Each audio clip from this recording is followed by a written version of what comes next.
no sé, se habla, preocuparse, se me olvidó. There are so many uses of se in Spanish, and it can be super confusing. So today we're going to learn all about how to use se in Spanish. Also, if you feel nervous during conversations and want to learn how to speak Spanish more confidently, check out my free 7-day course on my website, SpanishNate.com. I'll put the link in the video description.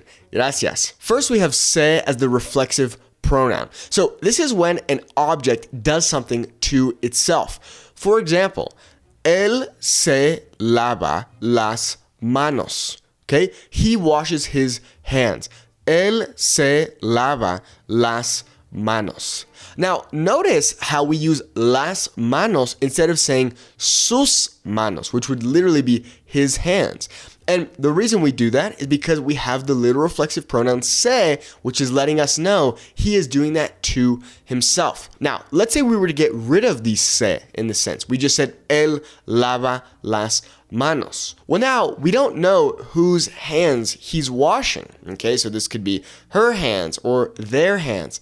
That's why we need to put the reflexive pronoun in there to let us know, all right, we're talking about him. He's doing it to himself. Another example would be, se despiertan temprano. Se despiertan temprano. They wake up early. And the idea here is that they are waking themselves up. No one is waking them up. They are doing it to themselves. And therefore, we use the reflexive pronoun se.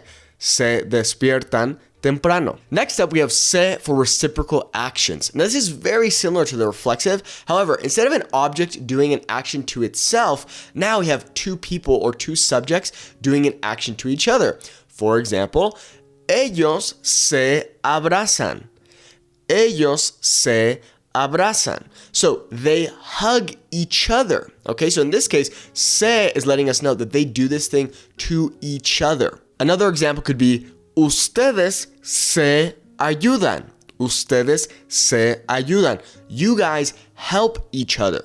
Remember that in Spain, we have ustedes and vosotros. Ustedes is the formal of you guys or you all, where they also have vosotros, which would be the informal. Okay, that would be for you guys or you all informally. Now remember that in Latin America, we always use ustedes for both formal and informal plural groups. So you guys, that could be formal or that could be informal, ustedes. Next up, we have the impersonal se, which is when there is no specific subject. And in English, this would kind of be like one or people or you. Se vive bien aquí.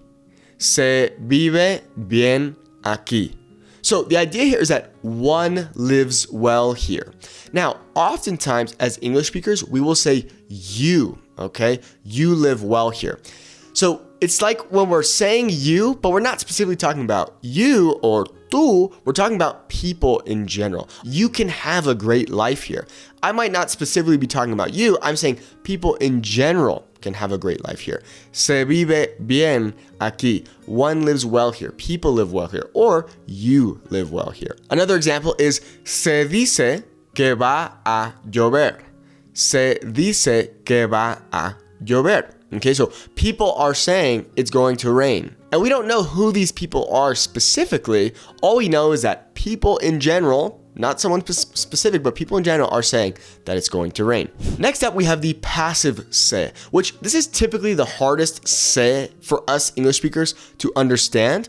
And the idea is when an action is being performed, but we don't necessarily know who is performing the action. Se vendieron todos los boletos.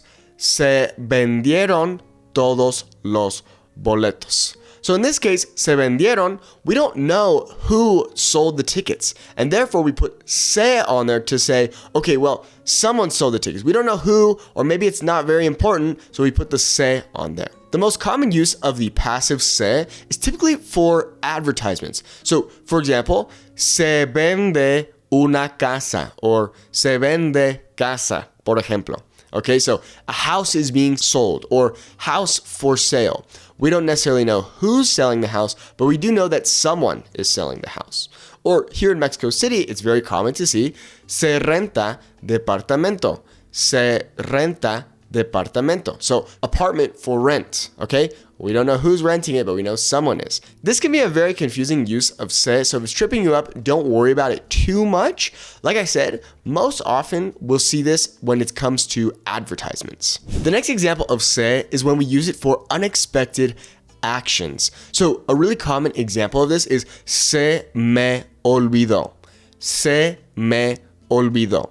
Okay, so let's say, hey, are you going to my party? Ay, se me olvidó. Se me olvidó.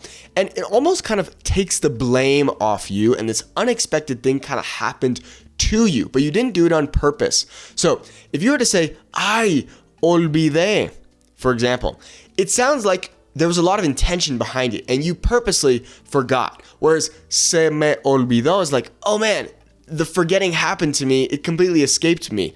Okay, so remember, this is the se for unexpected actions. Another example of this is se rompió el vaso. Se rompió el vaso. Next, we have se as a substitute for le and les. And this can be super confusing for us as Spanish learners, but the idea here is that you can't have Lilo and Stitch in Spanish. Okay, so what I mean by this is you can't say le lo or les lo. For example, in Spanish, you'd have to say se lo or se la, se los. For example, so you can't have les lo, le lo, les la. You can't have any of that. So the way I teach my students is I say you can't have Lilo and Stitch. Okay, so whenever we have those kind of two object pronouns playing together, remember that the indirect object pronoun always goes before the direct object pronoun when we're combining them. Okay, you can't have Lilo and Stitch. Se lo, great. Le lo, can't do it. So an example of this would be le di el libro a Juan. Le di el libro a Juan. Okay, I gave the book to Juan. We have lots of context there. Now, because we have context, we can shorten that up using object pronouns, and we can say se lo di. Okay, se lo di. Listen how quick and fast that is. Se representing Juan, lo representing el libro, and di meaning I gave. Now, we're not going to go over indirect and direct object pronouns in depth in this lesson, so if you'd like to learn more about them, you can check out my website, SpanishNet.com. Once again, I said I have a free course, shameless self-promotion. And another example could be, les traje los documentos. Les traje los documentos. Okay, I brought the documents to them. Or, se los traje. Se los traje. Se representing les and los representing los documentos. Now, notice how se can represent le and les. That's why this use can be really confusing, because we need context in order to understand who the se is representing. And finally, we use se in order to emphasize things. So, for example, se comió todo el pastel. Se comió todo el pastel. So he ate the cake. He ate the whole cake. Now the se in there represents like he ate it all up. Okay. You may have heard the phrase cómetelo.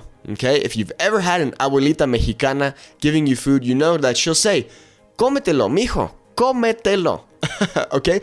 Eat it all up. So when you hear se sometimes, that means, okay, we're trying to say, it's more intense. Or another example could be, se bebió toda la leche. Se bebió toda la leche. So she drank all the milk. She drank it up. Okay, the se is making it a little bit more intense. And a final bonus note on se is do not get se confused with sé. What do I mean? Well, remember, in Spanish we have the verb saber, meaning to know or to find out. So when I say no sé, that means I don't know, and we put an accent over the sé. Now, the pronunciation does not change. So when you hear no sé or se habla, the pronunciation of sé is exactly the same. The only reason we put the little accent mark over it is to let us know in writing that it's not the se as a reflexive pronoun or whatever. For example, it's coming from the verb saber. Bueno, muchas gracias por ver este video. Espero que hayas aprendido algo nuevo. Si tú quieres aprender español conmigo, por favor, ve a mi página web, SpanishNet.com. Ahí tengo mi curso gratis de 7 días. Ve a checarlo, sé que te va a gustar. Y muchas gracias por ver este video. Hasta luego.